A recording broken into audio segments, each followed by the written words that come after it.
ओम श्री साई राम। पूज्य स्वामी के चरण कमल में कोटि कोटि प्रणाम और आप सभी को मेरे सादर प्रणाम। 21वीं सदी की प्रथम प्रशांति सेवा जून 2000 में मुझे फिर से स्वामी रेसिडेंस पर ड्यूटी करने का अवसर प्रदान हुआ, लेकिन इस बार मुझे ग्रुप लीडर की जिम्मेवारी निभानी थी। मेरे साथ मेरे अलावा कुल 18 युवा प्रतिभाएं स्वामी रेसिडेंस पर मुझे अलॉट की गई थी और उनको सभी को मुझे स्वामी रेसिडेंस क्षेत्र में किस तरह से ड्यूटी निभाने का, क्या क्या करना, ये सब समझाने का था और उनका 15 दिन तक उनके साथ संयोग बनाए रखने का था। ड्यूटी शुरू होने से पहले ही मैंने सभी सेवा दल को एकत्रित करके जून 98 में मैंने जो सेंट्रल डोर पे स्वामी के साथ ड्यूटी की थी वो सभी अनुभव साझा किए और सभी को बहुत प्रसन्नता हुई और फिर मैंने ड्यूटी अलॉटमेंट किया। वेस्ट गेट पर डॉक्टर योगी भट्ट की ड्यूटी थी, सेंट्रल डोर पर डॉक्टर मौलिन पटेल की ड्यूटी थी और ईस्ट साइड पे डॉक्टर मनीष बारोट की ड्यूटी नियुक्त की गई थी। बाकी अन्य सेवा दल को भी अन्य जगह पर नियुक्त किया गया था और सभी को स्वामी की कृपा बनी रहे ऐसी प्रार्थना के साथ हम ड्यूटी करने की शुरुआत करने जा रहे थे। तब मुझे एक ख्याल आया कि सेंट्रल डोर पर जो ड्यूटी करता है उसको 15 दिन स्वामी के प्रथम दर्शन का लाभ मिलता है, लेकिन बाकी सेवा दल वो दर्शन से वंचित रहते हैं।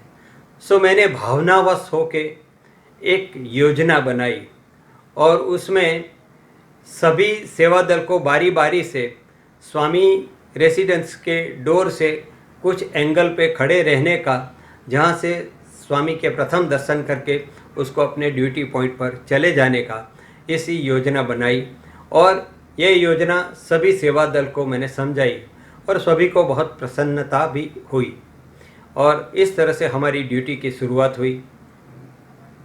पहला दिन बहुत अच्छी तरह से ये सब चल गया और दूसरे ही दिन सर्वज्ञ स्वामी को ये सब चीज़ पता चल जाती है, उसका अनुभव हमें हुआ। स्वामी जैसे दर्शन में निकलने वाले थे, ठीक उसी के पहले डॉक्टर योगी भट्ट जो वेस्ट रोड पे ड्यूटी करते थे उनको मैंने वहाँ बुला लिया था और एक कोने में वो खड़ा था। स्वामी जैसे बाहर निकले, तुरंत स्वामी ने योगी भट्ट को देखा और फिर उसको अपने समीप बुलाया और स्वामी ने कहा, तेरा ड्यूटी पॉइंट यहाँ नहीं है तो फिर यहाँ क्यों खड़ा है? इस तरह से स्वामी ने थोड़ा डांट दिया। योगी की आंखों में आंसू आ गया और साथ साथ में मेरी आंखों में भी पानी बहने लगा। गलती योगी की नहीं थी, गलती मेरी थी। मैंने ही भावनावश ये योजना बनाई थी कि सभी युवा प्रतिभाओं को स्वामी के दर्शन का लाभ मिले। योगी ने स्वामी से क्षमा मांगी और फिर अपने ड्यूटी पॉइंट पर चला गया। इस तरह से ये जो दूसरे दिन मुझे जो अनुभव हुआ उससे मेरे दिल के अंदर बहुत दुख होने लगा कि मैंने ही ये योजना बनाई और मैंने भावना के बहाव में आके ये सब किया था। मैंने स्वामी से खत लिखा और विनंती की कि स्वामी, सेवा दल की कोई गलती नहीं है, गलती मेरी ही थी और मेरी एक ऐसी भावना थी कि सभी युवा प्रतिभाओं को आपका आशीर्वाद और कृपा और आपका दर्शन का लाभ मिले। इसमें मेरा कोई निजी स्वार्थ नहीं था, फिर भी ये मेरी गलती है और मुझे आप क्षमा करें, मेरे सभी सेवा दल भाइयों को क्षमा करें, ऐसा एक खत लिखा। लेकिन उस दिन से स्वामी ने मेरी ओर देखना बंद कर दिया। मेरे साथ में ड्यूटी करने वाले डॉक्टर मौलिन पटेल से स्वामी कई बार बात करते थे और कई तरह की बात करते थे, लेकिन मेरी उपेक्षा करते थे, मेरी ओर देखते भी नहीं थे और ये मुझसे सहा नहीं गया। मैं अंदर ही अंदर अपने आप को अपराधी समझने लगा और मेरी आंखों में बार बार पानी आते थे। मैं स्वामी से क्षमा मांगता रहा और ऐसे दिन बीतते गए, इसका कोई नतीजा नहीं। ड्यूटी पूरी होने का वक्त आ गया और 30 जून तक स्वामी ने मेरे सामने कभी देखा नहीं, न मेरे से बात की। लेकिन 30 जून को स्वामी ने डॉक्टर मौलिन पटेल को इंटरव्यू रूम में हाजिर रहने के लिए बताया। उसी सूचना के अनुसार डॉक्टर मौलिन पटेल 30 तारीख को सुबह ठीक समय से पहले वरांडा में पहुंच गया था। स्वामी दर्शन हेतु बाहर निकले। सभी को दर्शन देते हुए जब वरांडा में पहुंचे तो उस वक्त गुजरात के राज्य प्रमुख श्री नटूभाई शाह साहब को पूछा कि वो गुजरात का लड़का कहाँ है। और बाद में स्वामी मौलिन के पास गए और मौलिन को इंटरव्यू रूम में जाने के लिए कहा। मौलिन ने स्वामी से विनंती की कि स्वामी, मेरे साथ मेरी माँ भी आई है। और ऐसा 2 बार स्वामी से जिक्र किया तो स्वामी ने मौलिन की मम्मी को भी इंटरव्यू रूम में बुलाया। दोनों को बहुत अच्छी तरह से स्वामी ने इंटरव्यू दिया। उपहार के तौर पे स्वामी ने मौलिन को नवग्रह की रिंग दी और दूसरे हाथ में पहनने के लिए वर्ल्ड टाइमर वाली घड़ी भी दी। और बाद में मौलिन को बताया कि वरांडा में अब इंतज़ार करो। लेकिन जैसे मौलिन बाहर निकला तो वहाँ के सेवा दल ने उसे अपनी जगह पे जाने के लिए बोल दिया। सो वो मेरे पास आया, बहुत प्रसन्न था और मैं भी इनको इंटरव्यू मिला, वो बात से काफ़ी प्रसन्न था।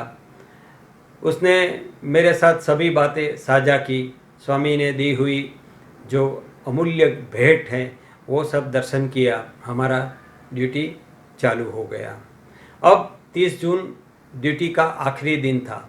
उसी दिन सुबह मेरा दिल और दिमाग हर बार स्वामी से प्रार्थना करता रहा कि स्वामी, आज आखिरी दिन है, आज तो आप कृपा करें। तो मुझे एक अंदर से इंट्यूजन हुआ, अंतः प्रेरणा हुई कि तेरे साथ श्वेत रुमाल रखना ज़रूरी है। सो मैंने किसी से मंगवा कर 2 श्वेत रुमाल रख लिए। दिन मौलिन भी 3:30 बजे वहाँ आया था। स्वामी ने दी हुई घड़ी उसने अपने हाथ में रखी थी। उसने वो घड़ी पहनी नहीं थी। मैंने वो देखा, इसलिए मैंने उसको पूछा कि मौलिन, स्वामी की दी हुई घड़ी तुमने पहनी क्यों नहीं? तो उसने मुझे घड़ी दिखाया और बताया कि ये घड़ी में आधा हिस्सा चलता है और आधा हिस्सा बंद है। हम सोच में पड़ गए कि स्वामी ही की दी हुई घड़ी में ऐसा कैसे हो सकता है, लेकिन फिर भी इसमें स्वामी का कोई संकेत होगा। दोपहर को 3:30 बजे स्वामी दर्शन के लिए बाहर निकले तो ठीक डोर पे ही स्वामी खड़े रह गए और फिर मुझे स्वामी ने अपने समीप बुलाया। इतने दिनों के बाद स्वामी ने मुझे दर्शन दिया, मेरे से बात करना चाहा। मैं स्वामी के समीप गया। स्वामी ने रोब थोड़ा ऊपर किया और मुझे पाद नमस्कार लेने के लिए कहा। मैं बहुत गदगदित हो गया और उसके बाद स्वामी ने मुझे कहा कि वो वेस्ट गेट पे जो ड्यूटी करता है उसको भी बुलाओ। तो स्वामी को वो भी पता है कि कौन से ड्यूटी रोस्टर में कौन व्यक्ति कहाँ खड़ा है। तो उसी वक्त ठीक डॉक्टर योगी भट्ट वहाँ पे था, उसको मैंने बुलाया। स्वामी ने योगी को भी अपने डोर पे ही पाद नमस्कार दिए। फिर स्वामी ने विभूति सृजन किया और हम दोनों को विभूति दी। एक छोटे से कागज़ के टुकड़े पे थोड़ी विभूति हमें घर प्रसाद के तौर पे भी दी। और इस तरह से साईं माँ ने हजारों माँ का प्रेम हमें बरसाया। और मुझे ऐसा लगा कि स्वामी ने 15 दिन में कुछ 13 दिन तक मेरी उपेक्षा की, लेकिन आज हजारों माँ का प्यार बरसा के मेरे पर उनका अनुग्रह किया। इस तरह से ये 15 दिन की ड्यूटी पूर्ण हुई। हमें आशीर्वाद देके जैसे दर्शन में जाने निकले, ठीक स्वामी ने सांकेतिक दृष्टि से मौलिन की ओर देखा और मौलिन को इशारे में कहा, काम नहीं करेगा तो ये भी काम नहीं करेगी। हम समझ नहीं पाए स्वामी ने ऐसा क्यों कहा। स्वामी दर्शन में चले गए। फिर हमने मौलिन से बात की तो मौलिन ने बताया कि इंटरव्यू के बाद स्वामी ने मुझे वरांडे में बैठने के लिए कहा था, लेकिन सेवा दल ने मुझे भेज दिया, इसलिए मैं आ गया था। और फिर हमने घड़ी की ओर देखा तो घड़ी का पूरा पुर्जा चालू था, पूर्ण रूप से घड़ी चालू थी। तो स्वामी का सर्वज्ञ स्वरूप, स्वामी का सर्वशक्तिमान स्वरूप हम सब ने देखा और स्वामी के हम ऋणी हो गए। 1 जुलाई को सभी गुजरात के सेवा दल भाइयों और बहनों साई कुलवंत हॉल में स्वामी के प्रातः दर्शन के लिए बैठे थे। नियत समय के अनुसार स्वामी दर्शन में आए। अति प्रसन्न मुद्रा में सभी भक्तों को दर्शन दिया। फिर स्वामी जेंट्स की ओर आए। जेंट्स में भी सभी को दर्शन देते हुए स्वामी अपने रूम में चले गए। जैसे स्वामी अपनी रूम में चले गए, काफ़ी लोग वहाँ से निकल गए, लेकिन हम लोग वहाँ पुनः स्वामी के दर्शन हो सके इसी आशा में बाहर बैठे थे। और थोड़ी देर के बाद धीरे धीरे स्वामी चलते चलते मेरी समीप आए, मेरे गाल पे एक पैट लगाया और फिर मुझे बोला, पाद नमस्कार लो। स्वामी की कृपा हुई, मैंने स्वामी के पाद नमस्कार लिए। फिर धीरे से स्वामी जितने भक्त बैठे थे उनका एक राउंड लेके मेरी दूसरी ओर आए और फिर दूसरे गाल पे पैट लगाया। फिर से बोला, पाद नमस्कार। तो मैंने दूसरी बार पाद नमस्कार किया। मैं कृतज्ञ हो गया कि भगवान का प्रेम कितना दिव्य है। एक माँ अपने बच्चों से किस तरह से प्यार करती है, यही भावनाएं मेरे दिल में बार बार आती रही। और फिर स्वामी ने मुझसे बात करना चाहा, इसलिए मैं घुटनों पे खड़ा हो गया और स्वामी ने मुझे कहा, मेरे वरांडे में काम किया है।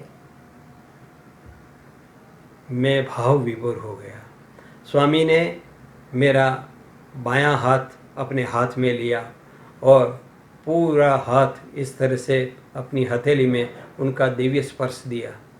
उसके बाद मेरा दाहिना हाथ स्वामी ने लिया, फिर से पूरे हथेली को स्वामी का डिवाइन स्पर्श दिया और उसके बाद स्वामी ने हाथ हिला के 3 डायमंड की रिंग का सर्जन किया और फिर मुझे ये मेरे दाहिने हाथ में रिंग पहना दिया। और फिर तीसरी बार मुझे पाद नमस्कार लेने के लिए कहा। मैं स्वामी के चरणों में गिर पड़ा।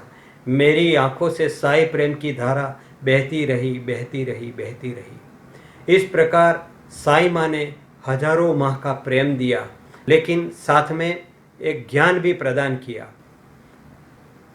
और इसमें इमोशन का कोई स्थान नहीं है, चाहे वो सेल्फलेस क्यों ना हो।